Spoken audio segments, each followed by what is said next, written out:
Now we're quickly trying to look at another type of limp, okay, or you could say walking abnormality.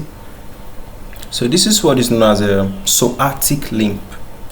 Okay, psoatic limp. So for the psoatic limp, we have it, they also call it a Psoatic Gait. So Psoatic limp, we said that it's an abnormal gait, So I told you guys that they can also call it Psoatic Gait, So it's usually caused by weakness or reflex inhibition of the psoas major muscles. So it's mostly seen with children that have a lot of issues at the hip, avascular necrosis of the hip. Okay, it could be caused by any other thing, but it could be mostly associated with leg calf Pettis disease. So the limp is characterized by hip flexion and external rotation and abduction when they are walking.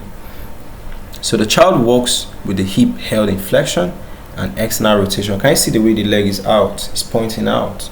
So they are moving and the leg is open like that. They are going, So the affected leg may swing forward in a slightly rotated position. So there is often exaggerated trunk and pelvic movements to compensate. So the limp is more noticeable when the child is tired. Okay, you notice it more by that time. So what happens is we have the psoas major muscle normally flexes the hip and stabilizes it during the gait. So in any issue that could cause avascular necrosis of the femoral head, they are talking about leg calf Pettis because I was reading about this under the leg calf. But sickle cell can also cause it. Traumas can cause it. A lot of things can cause the blood supply to the head, of the femur to be cut off, So the body is trying to compensate by altering the gait mechanics, which produces what we know is known as a psoatic limp.